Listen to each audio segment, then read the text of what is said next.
Minasyaitonirrajim. Bismillahirrahmanirrahim.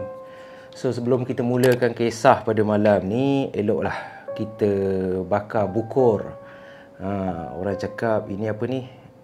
Amalan sunnah. Lepas tu bilik pun wangi tau.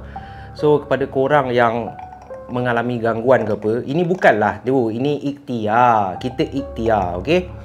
Segala kesembuhan semua hanyalah daripada Allah Subhanahu Wa Taala.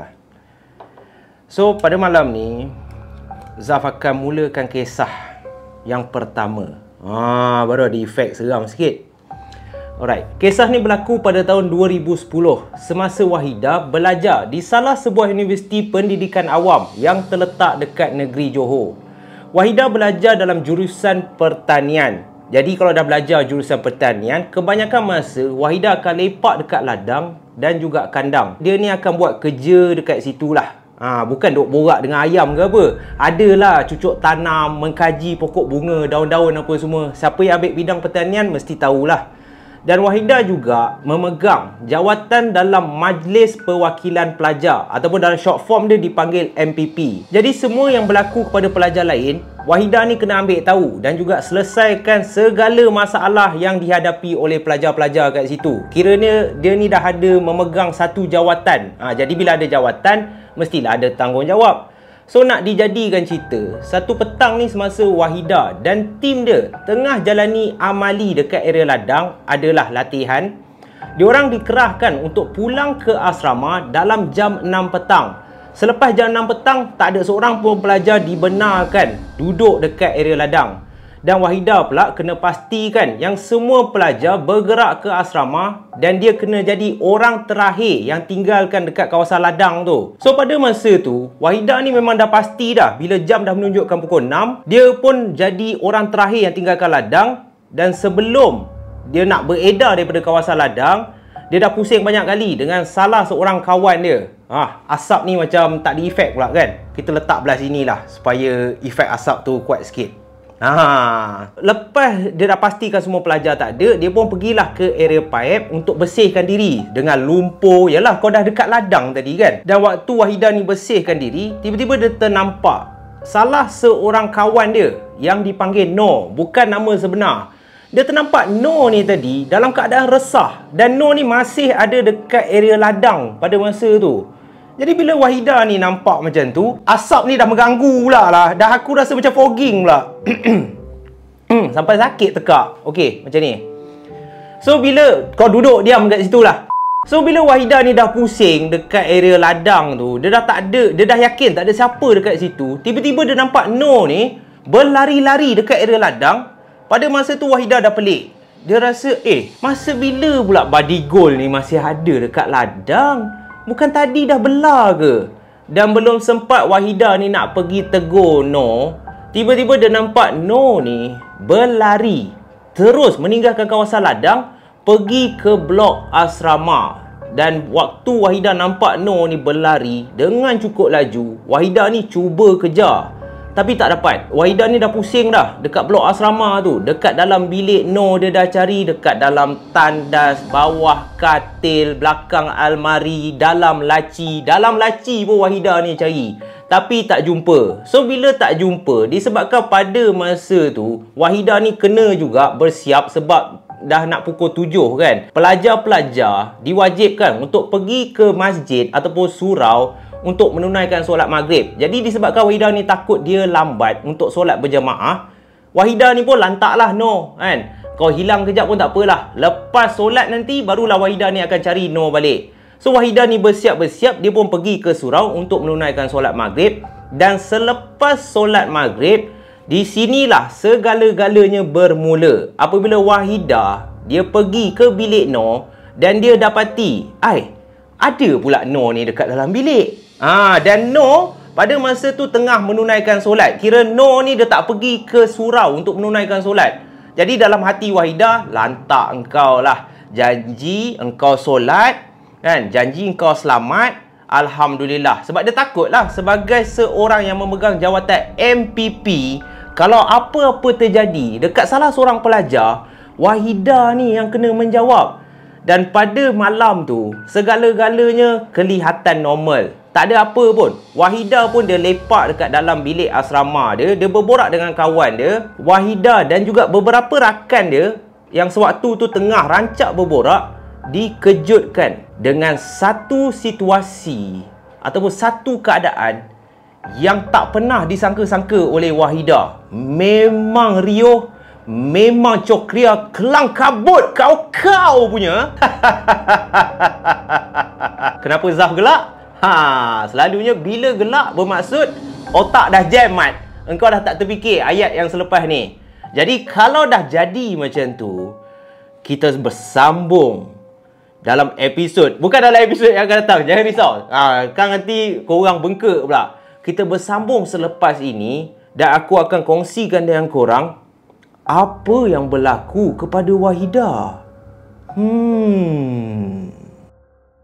Tepat jam 9 malam, sedang Wahidah tengah rancak berborak dengan rakan sebilik dia, tiba-tiba diorang terdengar, diorang dikejutkan dengan suara orang menjerit dan berlari. Riuh rendah dah pada masa tu di ruang koridor depan bilik diorang. So Wahidah ni cubalah jenguk dengan kawan-kawan dia. Apa hal yang semua pelajar berlari ni? Dah pukul 9 malam ni. Dan Wahidah nampak ramai gila pelajar yang berlari ke arah bilik Noh. Jadi pada masa tu Wahidah ni tak adalah risau. Tetapi salah seorang pelajar yang tengah berlari tu, bila dia nampak Wahidah, pelajar ni tiba-tiba menjerit. Akak! Noh kena rasuk! Noh terjerit-jerit, Kak! Kami tak tahu nak buat apa!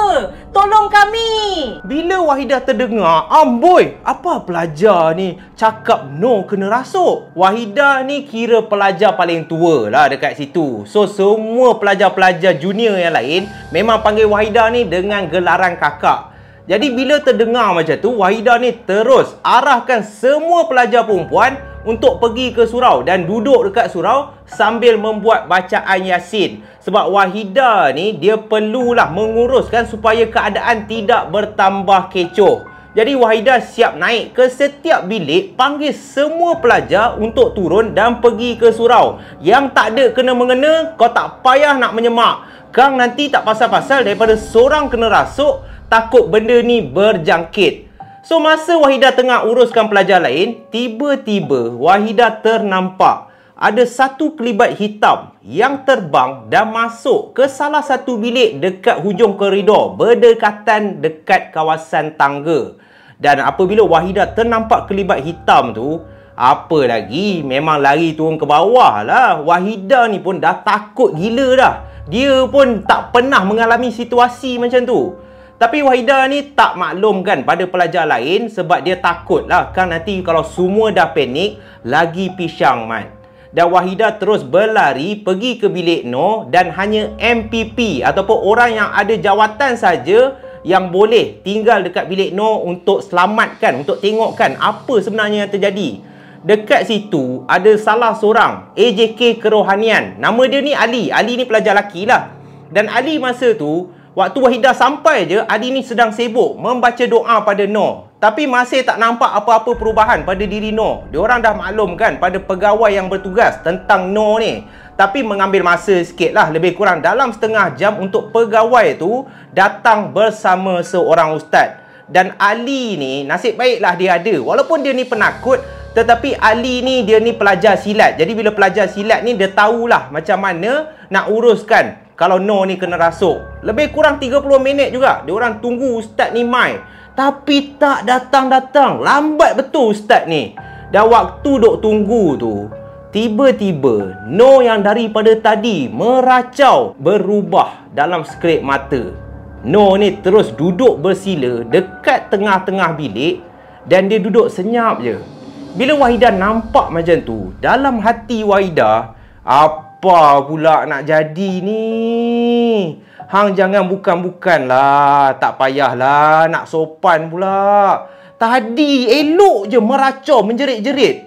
Sekarang ni Noh duduk senyap je. Pelajar-pelajar lain ataupun AJK lain yang ada kat dalam bilik tu, semua dah duduk jauh dah daripada Noh. Sebab masing-masing dah takut dah. Dah tak berani dah. Ada yang duduk dekat luar pintu. Ada yang duduk dekat area katil. Diorang hanya tengokkan je Noh yang tengah bersila dan hanya mendiamkan diri. Tak ada apa-apa respon pun. Dan waktu tengah tenang-tenang tu, bak kata pepatah, air yang tenang jangan disangka tiada buaya. Masa itulah lagi sekali Noh ni dia buat gempak sikit. Daripada senyap-senyap, Noh ni berubah. Dia terus berlari keluar daripada asrama dan menuju ke arah ladang. Ramai juga pelajar lelaki dan pelajar perempuan yang bila nampak Noh ni berlari keluar daripada bilik dia, semua kejar. Laju gila Noh ni lari. Dah lah dia pakai telekong pada masa tu. Kira Noh dirasuk sebaik saja dia selesai menunaikan solat pada masa tu. So korang boleh bayang tak, dalam keadaan berlari dengan begitu laju, pakai telekong pula, Noh ni dah macam burung unta dah.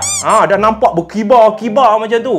Tapi seram jugalah bagi diri Wahidah bila nampak Noh ni lari, lepas tu ramai gila yang kejar dia. Macam burung unta terlepas kandang lah. Dan waktu kejar tu, nasib baiklah ada salah seorang kawan Wahidah, perempuan tau. Dia berjaya tackle Noh ni. Memang bila dah kena tackle tu, Noh terus jatuh tersembam betul-betul di hadapan pintu ladang. Dan pada masa tu, Noh ni masih lagi terjerit-jerit dengan suara yang garau. Perubahan yang ditunjukkan oleh Noh membuatkan Ali, Wahidah dan beberapa pelajar lain teramat takut. Sebab kadang-kadang Noh ni dia akan meraung-raung, dia akan menangis, dan ada masanya dia tergelak. Berubah-ubah sikap dia. Kejap menangis, kejap menyanyi, kejap menari, kejap merajuk, kejap banyak pula kejap kan. Senang cerita, kadang-kadang Noh ni walaupun dia senyap, tetapi ada masanya dia akan menyanyi lagu. Angin bayu menghembus diriku, sepintas lalu ku terkenangkanmu. Bila pelajar-pelajar lain nampak reaksi Noh yang berubah-ubah watak dalam tempoh yang kejap, Ali ni mengarahkan pelajar-pelajar lelaki termasuklah wanita untuk membacakan Ayatul Kursi, surah 3 Kul dan juga beberapa potongan ayat daripada surah Al-Baqarah. Dan pada masa itulah kelihatan Noh yang waktu berubah-ubah, kejap gelak, kejap menyanyi, tiba-tiba menjerit. Seakan-akan Noh ni kepanasan apabila terdengar lirikan ataupun orang cakap apa tu, bacaan ayat-ayat Quran.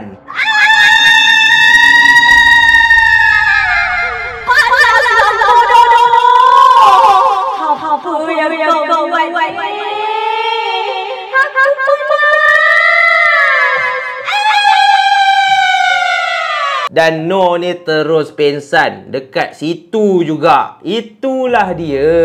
Ingat apa?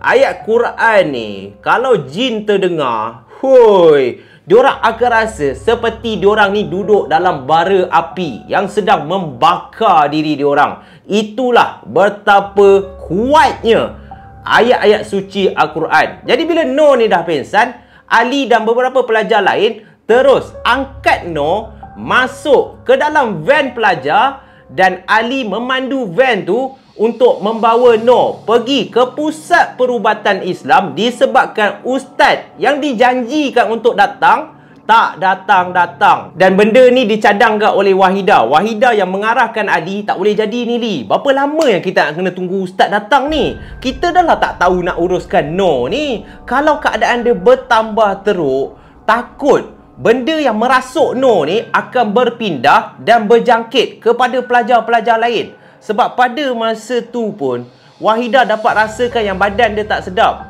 Dan yang lebih menakutkan bagi diri Wahidah, pada masa tu jugalah beberapa orang kawan dia yang datang bulan dah mula muntah-muntah. Seakan-akan ada simptom-simptom yang kalau diorang tak berjaga-jaga, kemungkinan diorang pun akan dirasuk, guys.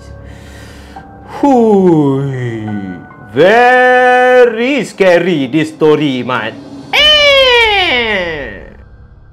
Pada masa tu, diorang semua dah agak kepenatan dah. Semua pelajar selepas dah berjaya bawa Noor ni pergi ke pusat rawatan Islam, pelajar-pelajar yang penat ni dikerahkan untuk pulang ke bilik ataupun asrama masing-masing.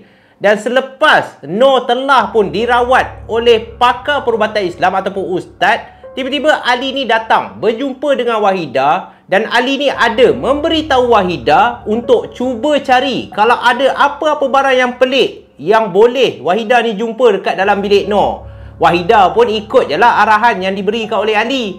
Wahidah cuba juga selongkar barang-barang yang ada dekat dalam bilik Noor pada masa tu. Semua tempat Wahidah ni cari. Dekat dalam almari, dalam laci, dalam kasut, atas katil. Dan semasa Wahidah ni buka beg baju ataupun beg pakaian Noor, Wahidah yang tengah selongkar pakaian Noor ni terkejut apabila dia jumpa Noor ni rupanya ada beberapa spender lah, senang cerita, ataupun seluar dalam sopan sikit. Dan seluar dalam Noor ni seakan-akan telah pun di custom. Seluar dalam pun custom, mat. Orang kaya pun belum tentu boleh custom seluar dalam. Tapi Noor punya seluar dalam ni Wahidah rasa pelik. Sebab setiap seluar dalam si Noor mempunyai zip. Dan salah satu zip tu apabila Wahidah buka, Wahidah terkejut sebab dia terjumpa ada satu balutan kain. Dan kain ni berwarna kuning. Tapi pada masa tu Wahidah tak berani buka sebab dia pun takut. Dia pun tak tahu sangat benda-benda ataupun tangkal-tangkal yang pelik-pelik ni. Jadi apabila Wahidah terjumpa kain kuning yang dibalut dengan beberapa benang berwarna merah,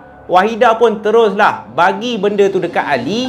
Dan Ali apabila dapat bungkusan berwarna kuning tu, Ali pun sama juga. Walaupun dia budak silat, dia pandai lah nak rukiah orang. Tapi tak adalah pakar sangat. Ali pun tak berani nak memandai-mandai. Kejap kan kalau Ali buka, tiba-tibalah segala ilmu hitam yang ada kat dalam tangkal tu berpindah kepada Ali. Hoi, lagi banana, mat. Kan? Lagilah susah nanti. So Ali pun bawa lah tangkal ataupun balutan kuning tu berjumpa dengan pakar rawatan Islam ni tadi. Dan apabila ustaz ni buka saja balutan kain kuning tu, na'udzubillahi minasyaitonirrajim, memang betul lah apa yang disangkakan oleh Wahidah dan juga Ali. Balutan tu bukan balutan kosong. Sebab dekat dalam tu diorang terjumpa adanya beberapa helaian-helaian rambut. Ada juga batu-batu yang tak tahu batu apa, tapi semua batu tu bercampur-campur warna. Ada yang warna merah, ada yang warna hijau, ada yang warna hitam. Dan yang lagi menyeramkan ataupun menggelikan, ada juga beberapa kuku-kuku yang telah pun dipotong turut ada dekat dalam balutan tu. Dan menurut ustaz yang merawat Noor, benda tu merupakan tangkal. Sebab apabila ustaz tu tanya kepada jin yang masuk ke dalam badan Noor, apa benda ni? Ni untuk apa ni? Kau nak benda tangkal apa semua ni? Dengan kuku, dengan rambut, benda-benda kotor ni. Dan menurut jin tu, sebenarnya dia merupakan kadam ataupun peliharaan milik keluarga Noor. Hui, terkejut terus. Semua pelajar termasuk Wahidah apabila mendapat berita tu, diorang jadi seram sejuk, diorang jadi takut. Tak pernah diorang sangka yang keluarga Noor ada mengamalkan benda-benda syirik ni. Dan apabila ditanya oleh Ali berkenaan tangkal yang dimiliki oleh keluarga Noor, nak buat apa tangkal ni? Rupa-rupanya barulah diorang dapat jawapan. Keluarga Noor memberi tangkal tu kepada Noor supaya Noor ni dapat dihindarkan daripada khianat, daripada hasad dengki, busuk hati orang sepanjang dia belajar dekat kolej tu. Dan itu merupakan salah satu ikhtiar ataupun jalan supaya keluarga dia dapat pastikan yang anak perempuan dia, Noor ni tadi, berada dalam keadaan selamat. Ya Allah, aku tak tahu nak cakap apalah. Benda ni lah yang kadang-kadang menyesatkan kita. Kita termakan dengan tipu daya syaitan. Kita lebih yakin jin ataupun syaitan yang menjaga anak kita berbanding Allah Subhanahu Wa Taala yang sudah tentu-tentu dialah yang menciptakan kita. Kenapa kita nak bergantung kepada jin? Sabar. Zaf kalau dah emosi, dia lain macam sikit. Dan korang nak tahu tak, geng puaka, apa yang lagi aku tak boleh terima? Benda ni diketahui oleh diri No sendiri. Dia sendiri yang rela hati. Dia yang gembira apabila ibu bapa dia memberikan dia seorang kadam ataupun seekor jin untuk dipelihara. Dah macam bela arnab, mat. No ni sendiri, dia memang suka tangkal-tangkal ni. Dia rasa yang dengan tangkal tu lah hidup dia sepanjang belajar tu selamat. Dia tak pernah pun barang dia tak pernah kena curi. Orang sentiasa suka dekat dia. Tetapi apa yang No tak tahu, apabila dia membawa tangkal ataupun kadam tu masuk ke dalam kawasan asrama, menurut ustaz yang merawat No, dekat asrama ataupun dekat kolej yang No ni belajar, dekat situ pun dah ada jin dah. Semua tempat ada jin. Dan jin yang dah sekian lama tinggal dekat asrama ni, diorang tak ada pun mengganggu pelajar-pelajar lain. Diorang pun duduk senyap je. Silap-silap jin tu, dia pun pergi belajar juga. Tapi disebabkan No ni bawa jin peliharaan dia sendiri masuk ke dalam kawasan asrama, jadi jin yang dah sedia ada tinggal kat dalam asrama tu, dia rasa terancam. Dah macam harimau pupus, harimau lintah yang dah nak pupus kan. So jin ni dia rasa macam, engkau siapa, mat? Lu apa hal masuk kawasan gua, kan? Wah, jin pun ada high council agaknya. Disebabkan itulah, jin yang berada kat dalam asrama ni bergaduh dengan kadam milik Sino, dan akhirnya yang telah pun membinasakan diri dia sendiri tak lain tak bukan No ni. Rupa-rupanya No lah yang menjadi punca kenapa dia dirasuk. Dan dia jugalah menjadi punca kenapa selepas saja dia masuk belajar kat situ, rupa-rupanya telah pun berlaku beberapa kejadian-kejadian rasukan yang telah membuatkan pihak asrama berasa begitu pelik. Sebab sepanjang sekolah tu beroperasi, memang jarang berlaku gangguan-gangguan ataupun kes-kes histeria. Dan apabila pihak sekolah dapat tahu, akhirnya belum sempat pihak asrama nak buang No ni daripada asrama, keluarga si No ni sendiri yang suruh anak perempuan dia berhenti belajar daripada situ dan berpindah untuk belajar ke tempat lain. Dan cerita dia tak habis dekat situ. Apa yang kurang hajarnya yang ahli keluarga No ni dah buat, disebabkan keluarga dia percaya dengan tangkal, walaupun No ni dah berhenti belajar dekat situ dan berpindah ke tempat lain, gangguan tetap terjadi untuk beberapa minggu yang akan datang. Lebih kurang 2-3 minggu selepas No ni dah berhenti, masih ada lagi gangguan. Penampakan-penampakan lembaga hitam. Ada juga beberapa pelajar yang masih lagi dirasuk. Kemungkinan jin-jin yang duduk kat asrama tu, dia masih tak puas hati. Dan selepas pihak asrama membacakan ataupun memanggil ustaz untuk membaca dan memagar kawasan asrama, akhirnya pihak sekolah berjaya juga menangani masalah yang mereka hadapi. Dan itulah perkongsian yang dikongsikan oleh Wahidah sepanjang dia tinggal di asrama dan belajar di salah satu institusi pengajian tinggi yang terletak dekat negeri Johor. Jadi itulah apa yang berlaku. Na'udzubillah. Cerita pertama ni pun lain macam, mat. Kau boleh letak tangkal dekat dalam spender. Spender tu siap ada zip khas lagi. Korang jangan buat benda-benda ni syirik, kau tahu tak? Kalau nak buat spender yang ada zip, tu tak apa. Itu tak melanggar apa-apa akta ataupun hukum. Tu boleh.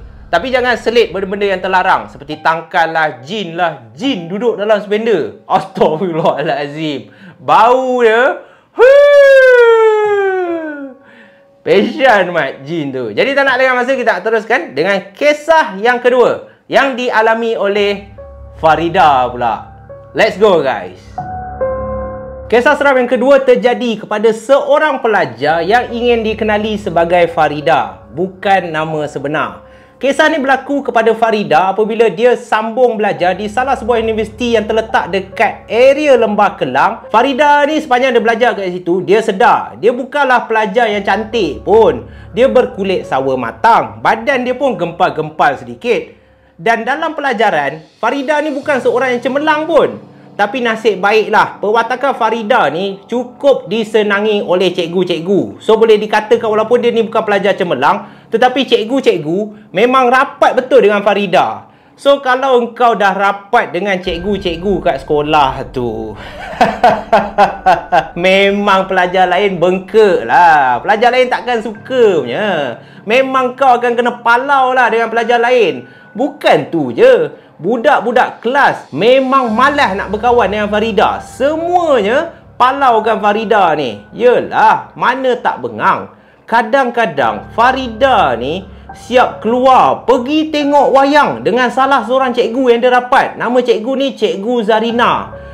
Kalau dah sampai tengok wayang, ada pelajar-pelajar lain dapat tahu pula, cikgu-cikgu kat sekolah tu kadang-kadang siap belanja Farida ni makan KFC, makan McDonald. Siapa yang suka? Memang pelajar-pelajar lain akan menyumpah je lah. Dan disebabkan perangai Farida yang terlalu baik dalam dunia ni, Abang Zaf nak pesan sikit. Baik tu kita kena simpan. Ada masanya bagus menjadi baik. Tetapi kebaikan kita kadang-kadang boleh menjadi racun dan juga kepanasan hati, hasad dengki, busuk hati orang tu. Kita susah nak baca Farida. Masa cuti semester yang kedua, mak Farida ni nak bawa dia balik kampung sebab universiti dia tak adalah jauh sangat daripada kampung yang mak Farida ni tinggal. Pada mulanya Farida ni dia tak nak balik sebab cuti sem tu dia plan nak ambil kursus pendek untuk subjek ekonomi. So nanti apabila masuk semester yang ketiga, tak adalah sibuk sangat. Adalah masa free sikit, masa yang terluang apabila dia dah ambil kelas ekonomi tu. Tetapi apabila mak Farida ni dah pujuk, paksa juga Farida ni untuk pulang ke kampung, dia pun setuju je lah nak ikut mak dia. Dan sebelum tu Farida ni memang ada cerita. Dia pernah beritahu mak dia yang sepanjang dia tinggal dekat asrama, beberapa kali dia mengalami satu pengalaman ditindih semasa dia tidur. Walaupun pengalaman ditindih tu tidaklah mengganggu ataupun tidaklah membuatkan Farida ni takut untuk tinggal dekat asrama, tapi apa yang membuatkan Farida ni akhirnya dia cerita juga pengalaman ni kepada mak dia sendiri disebabkan dalam banyak-banyak kejadian ditindih, menurut Farida secara kebiasaannya dia akan nampak beberapa jelmaan. Kadang-kadang tu jelmaan berupa nenek tua, ada masa jelmaan macam makhluk hitam yang berbulu dan berbadan besar, ada masa macam kakak cantik himpap ataupun tindih time dia tidur.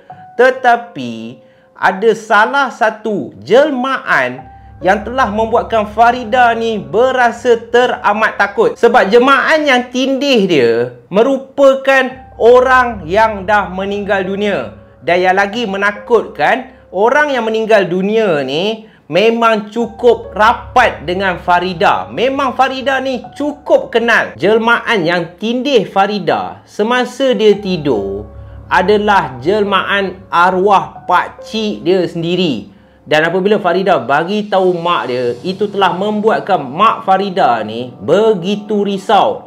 Sebab ini dah di luar kebiasaan. Macam mana makhluk tu boleh menjelma sebagai arwah pakcik Farida yang dah meninggal dunia? Tak pernah berlaku. Perjalanan daripada uni ke kampung Farida lebih kurang mengambil masa 20 minit je. Memang dekat. So, apabila Farida ni setiap kali dia nak pulang ke kampung, kalau mak dia tak jemput dia, dia akan tumpang mana-mana orang yang dia kenal untuk balik ke kampung. Tapi masa Farida ikut mak dia pulang ke kampung, apa yang Farida tak tahu, mak dia mempunyai satu rancangan untuk bawa Farida ni pergi berubat bila sampai sahaja dekat kampung. Dan waktu sampai, Farida ni macam biasalah, dia terus cari nenek dia. Sebab masa tu nenek dia dah tak boleh berjalan sangat dah. Memang terbaring je ke atas katil. Dan hubungan Farida dengan nenek dia cukup rapat sejak Farida ni kecil. Waktu nenek dia sihat dulu, memang memanjang je lah. Nenek dia ni tak ada kat rumah. Nenek dia kejap pergi kat kebun, kejap pergi lepak, mandi dekat sungai lah, memancing. Ada masa pula nenek dia ni ada geng fiksi. Basikal fiksi tu, pusing keliling kampung, lepak kat warung, hisap rokok suria sambil bergosip. Kira dahsyat kat lah nenek Farida ni. Bukan kaleng-kaleng, Mat. Nenek masih berbisa. Tiba dah macam mentor pula kan. Jadinya lepas Farida ni dah jumpa nenek dia dekat rumah makcik, Mak Farida ni pun ajaklah Farida untuk pergi ke rumah kawan dia. Kata Mak Farida dah lama tak jumpa kawan dia ni. Sebab menurut Mak Farida, kawan dia ni merupakan seorang cikgu. Dan kebetulan kawan dia ni baru lepas bersalin. Dan pada masa tu, sewaktu Farida ni ikut mak dia pergi ke rumah kawan dia, hati Farida ni dia dah jadi tak sedap tau. Tak tahu kenapa. Dia dah rasa tak tenang je. Macam ada sesuatu yang tak kena. Badan dia pun dah mula panas-panas dah.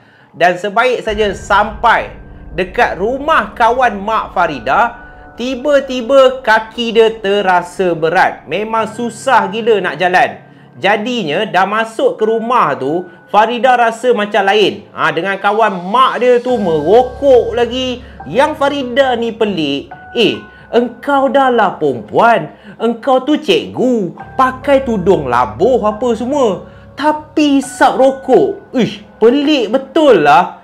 Waktu Farida rasa macam tu, tiba-tiba tak semena-mena dia menangis. Menangis yang teramat kuat. Farida ni, dia sedar. Tapi dia tak tahu kenapa. Apalah air mata aku keluar ni. Waktu itulah Farida berubah watak. Dia rupa-rupanya telah pun dirasuk.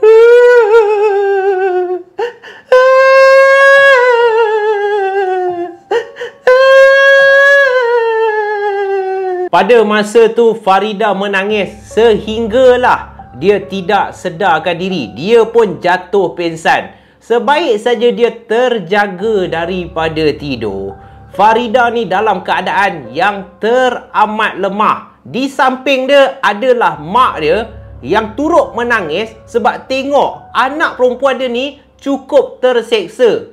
Dan Farida boleh nampak kawan mak dia mulut terkumat kamit membacakan beberapa ayat ruqyah. Dan pada masa tu badan Farida terasa seperti dicocok-cocok jarum. Sebaik saja kawan mak Farida ni nampak yang Farida telah sedar daripada pingsan, kawan mak dia pun bagi tahulah Farida. Farida, jangan risau. Tak apa, ni makcik nak tolong kau ni. Mak kau risaukan kau ni.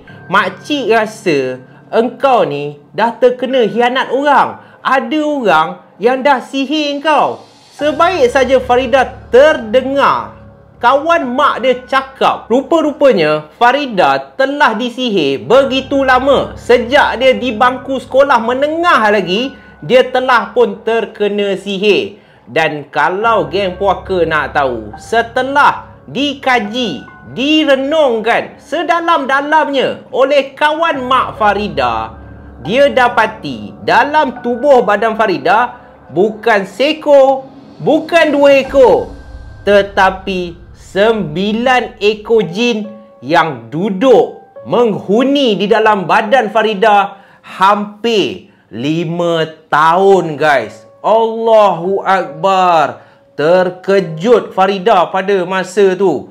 Dan sewaktu proses ruqyah ataupun proses merawat diri Farida ni dijalankan, adik lelaki Farida yang duduk dekat rumah tiba-tiba menghubungi mak Farida. Dan adik dia memberitahu yang keadaan dekat rumah dah jadi kelang kabut. Adik dia yang tengah menonton televisyen, tiba-tiba televisyen tu berubah 2-3 kali berubah siaran. Dan lampu di dalam rumah tu macam korang tengok cerita Insidious. Kejap terpadam, kejap tertutup, kejap terbuka, kejap terpadam, kejap terbuka, kejap terpadam, kejap terbuka. Dia lebih kurang macam tu lah. Jadi mak Farida pun mengarahkan adik lelaki Farida yang duduk kat rumah, turut bacalah apa-apa surah ataupun ayat pelindung supaya apa sahaja ilmu sihir yang terlekat dekat diri Farida tidak akan pergi ke rumah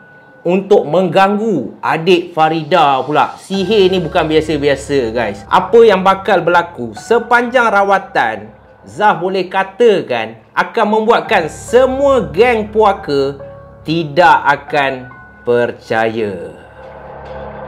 Semasa sesi rawatan dijalankan, menurut kawan Mak Farida yang dikenali sebagai Makcik Maimun memberitahu Farida, rupa-rupanya sihir tu dihantar adalah melalui kawan Farida sendiri sewaktu Farida ni belajar di bangku sekolah menengah.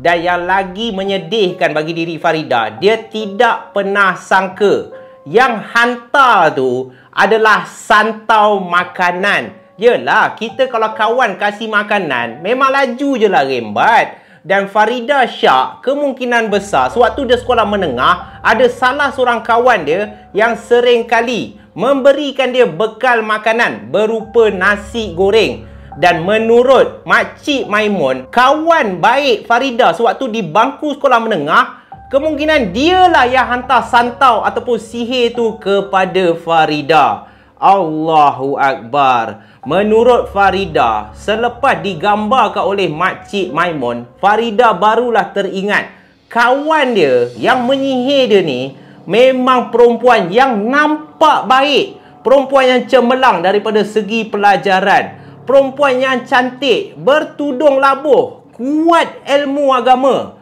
Tapi yelah, Farida bukannya melabel orang yang bertudung labuh semuanya berperwatakan macam ni. Tudung tidak boleh membuatkan seseorang tu melakukan perkara baik ataupun buruk. Tetapi individu tu sendiri, hati kau kalau dah busuk, itulah yang akan berlaku.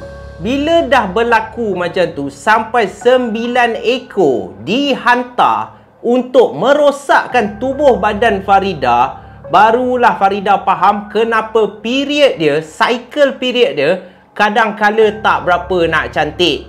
Kata benda yang merasuk badan Farida selepas ditanya oleh Makcik Maimun, menurut jin tu dialah yang mengganggu period Farida. Sebab itulah ada masa Farida ni period cepat, kadang lambat, kadang cepat.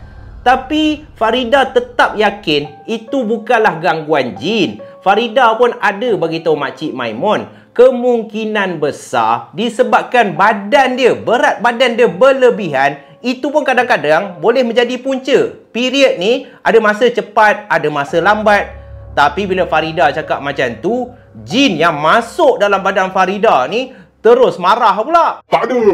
Aku yang menyebabkan period dia rosak. Walaupun dia gemuk, tapi tak ada kena-mengena. Memang aku yang salah. So bila dah macam tu, Makcik Maimun ni dah pening dah. Nak tak nak, dia kena juga bawa keluar jin yang duduk kat dalam badan Farida ni sebelum tubuh badan Farida akan makin lemah. Dan kemungkinan yang paling merisaukan Makcik Maimun, apabila santau ni telah sekian lama duduk dekat dalam badan Farida, ianya boleh menyebabkan kematian. So sebaik saja Makcik Maimun membacakan beberapa ayat ruqyah dan juga beberapa surah daripada ayat-ayat suci Al-Quran. Bermulalah sesi dialog di antara Makcik Maimun dan juga jin yang duduk dalam badan Farida. Makcik Maimun tanya semua benda. Engkau siapa? Siapa tuan kau? Kenapa yang kau datang duduk dalam badan Farida? Apa niat kau? Kenapa yang kau tak suka sangat dengan Farida ni? Dan menurut jin tu, dia mempunyai satu matlamat, satu saja misi untuk membuatkan Farida ni kehidupan dia sengsara. Sebab itulah Farida sewaktu dia belajar dulu, dia bukanlah pelajar yang cemerlang. Kemungkinan ialah dia pun tak adalah pandai sangat. Tapi santau ni telah merosakkan pemikiran dia. Segala ilmu yang dia dapat dah tak boleh masuk dah. Dan apabila macam tu, jin ni juga turut mengatakan tuan dia terlalu sakit hati disebabkan Farida ni memang anak ataupun pelajar kesayangan cikgu-cikgu kat situ. Kawan yang sihir Farida tidak berpuas hati apabila walaupun dia merupakan pelajar yang cemerlang berbanding Farida yang tidak maju dalam akademik, tapi kenapa Farida yang disayangi, yang disenangi oleh cikgu-cikgu? Dia nak jadi attention seeker lah. Dia nak jadi perhatian cikgu-cikgu, tapi bila dia tak dapat, itu telah menyebabkan Farida yang menjadi mangsa. Dan selepas hampir 1 jam setengah sesi rawatan berlangsung, Makcik Maimun pun meminta izin supaya dia dapat membelah sedikit bahagian bawah perut Farida. Orang cakap tu belah gaib lah, bukan belah betul pun. Makcik Maimun ni mengeluarkan satu parang. Parang ni tumpul je, nak potong kangkung pun tak lepas. Tapi menurut Makcik Maimun, dia kena buat macam tu disebabkan jin yang dah duduk kat dalam badan Farida ni dah terlalu lama. Jadi Makcik Maimun terpaksa juga membuat bedah batin dengan sebatang rokok yang ada di mulut. Makcik Maimun ni gangster lah cara rawatan dia. Tengah merawat Farida, boleh hisap rokok lagi tu. Kan memang old school lah, orang-orang lama punya style lah. So Makcik Maimun pun sambil hisap rokok, dia pun ambil lah parang yang tumpul tu. Lalu dia pun menggariskan di bawah perut Farida. Walaupun Farida tak ada nampak yang perut dia dibelah ataupun ada keluarnya darah, tetapi semasa Makcik Maimun buat pembedahan batin tu, Farida dapat rasa teramat sakit. Seakan-akan memang betul perut dia sedang dibelah oleh Makcik Maimun. Dan dalam keadaan yang teramat sakit, Makcik Maimun pun dengan jeritan Allahu Akbar, Makcik Maimun seakan-akan mengeluarkan satu gumpalan darah, satu daging yang tak tahu datangnya daripada mana. Tetapi Farida yang boleh nampak ada satu gumpalan daging yang teramat merah tu. Dan Makcik Maimun letakkan dekat dalam bekas. Banyak jugalah, 2-3 kali juga Makcik Maimun keluarkan. Dan Farida ni ada masa dia pengsan, ada masa dia rasa yang badan dia dikawal oleh satu makhluk yang seakan-akan marah. Jangan keluarkan aku. Nanti tuan aku marah. Celaka kau. Kenapa yang kau nak seksa aku macam ni? Aku sakit lah bodoh. Itu segala percakapan jin lah. Jin ni bila dah marah, semua makian dia keluar dah. Dan akhirnya Farida berjaya diselamatkan. Walaupun tidak semua. Menurut Makcik Maimun, santau ni terlalu kuat. Disebabkan ilmu sihir yang dihantar ni bukan satu. Ada santau, lepas tu ada pula ilmu-ilmu sihir yang lain. Memakan masa sedikit lah. Untuk tempoh yang sekejap, tidak mungkin, tidak boleh dia nak habiskan sihir yang ada kat dalam badan Farida. Dan perubatan ataupun rawatan tu berlangsung, menurut Farida, memakan masa hampir 2 tahun. Nak masuk 3 tahun. Barulah Farida ni bebas daripada segala ilmu sihir yang dihantar oleh kawan baik dia sendiri. Na'udzubillah. Zaf tak tahulah nak cakap apa kan. Kadang-kadang macam ni lah guys, okay? Walaupun kita cerita seram macam ni kan, tapi kadang-kadang Zaf terpanggil apabila Zaf menceritakan kisah-kisah berkenaan sihir. Kadang-kadang Zaf rasa sedih sangat sebagai penyampai. Sebab ada antara geng-geng puaka yang hantarkan kiriman email yang membuatkan Zaf rasa sedih sebab ianya berlaku dalam masyarakat kita sendiri. Tak kisah, ada yang muda, ada yang tua, ada yang dah nak mati pun masih lagi mempunyai satu sifat hasad dengki yang teramat kuat. Kadang-kadang ada geng puaka yang Zaf boleh bayangkan dia merayu-rayu dekat Zaf. Tolonglah dia. Tolonglah Zaf. Sampaikan mesej ni kepada semua geng puaka. Ada yang terkena sihir sampai dia dah berkahwin lama, 3-4 tahun. Ada tu yang dah sampai 10 tahun. Baru nak ada anak. Dan rupa-rupanya dia dapat tahu yang selama ni dia terkena sihir. Orang yang hantar sihir tu tak nak dia ada anak. Ada yang sampai hilang pekerjaan. Ada yang disihir sehingga musnah rumah tangga dan juga kerjaya. Allahu Akbar, Allahu Akbar, walillahil ilham. Bagi diri Zaf sendiri, Zaf harap dan Zaf merayu kepada semua geng puaka ataupun kepada semua viewer yang tengok kisah pada malam ni ambillah iktibar. Ambillah iktibar dan segala pengajaran yang Zaf cuba sampaikan dalam malam puaka supaya kita elaklah kan. Buanglah perasaan hasad dengki itu. Yakinlah dengan setiap ketentuan, qada dan qadar dan juga rezeki yang Allah dah tentukan. Rezeki orang lain tidak mungkin sama sekali kita dapat rampas ataupun kita dapat ambil. Tetapi kita yakin dan reda dan gembiralah dengan segala nikmat yang Allah dah tentukan. Hak kita. Hidup ni tak lama guys. Janganlah kita menyeksa orang-orang lain. Kita sanggup porak-perandakan, musnahkan rumah tangga orang, ahli keluarga orang, semata-mata untuk apa? Kepuasan diri sendiri. Tetapi akhirnya yang merugikan adalah diri korang. Korang fikir apa nikmat yang korang dapat dengan perasaan korang, dengan hawa nafsu korang, nak senang, nak bahagia, nak miliki segala-galanya. Tetapi korang pernah terfikir tak untuk berapa lama kita hidup? Zaf percaya orang yang sihir ni dah tahu hidup ni tak lama pun. Tak ada sihir yang boleh membuatkan kau kebal daripada mati. Tak ada lagi. Orang yang mengamalkan ilmu sihir boleh hidup buat selama-lamanya. Tak ada. Semua orang akan mati. So Zaf harap korang renungkan dan ambil segala iktibar. Zaf hanya penyampai cerita seram. Zaf ni bukan siapa-siapa. Tetapi insya-Allah selagi boleh Zaf ingin menjadi orang yang dapat memberikan korang pengajaran dan juga mesej yang baik.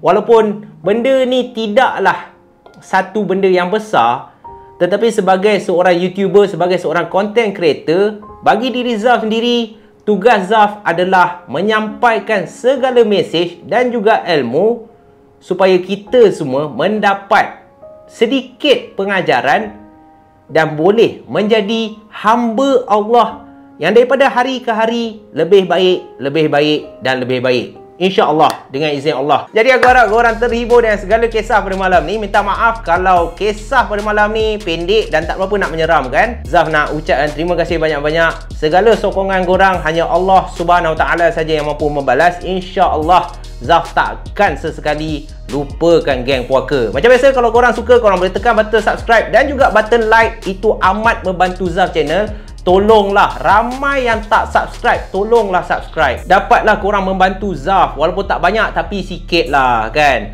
InsyaAllah dengan itu Zaf lagilah akan bersemangat untuk menghiburkan korang dengan kisah-kisah seram yang lagi menarik. Dan macam biasa, kalau korang tak suka, tekan je button dislike. Komen je apa yang korang nak. InsyaAllah kita jumpa lagi dalam malam puaka yang akan datang. Stay safe, stay healthy guys. Assalamualaikum warahmatullahi wabarakatuh.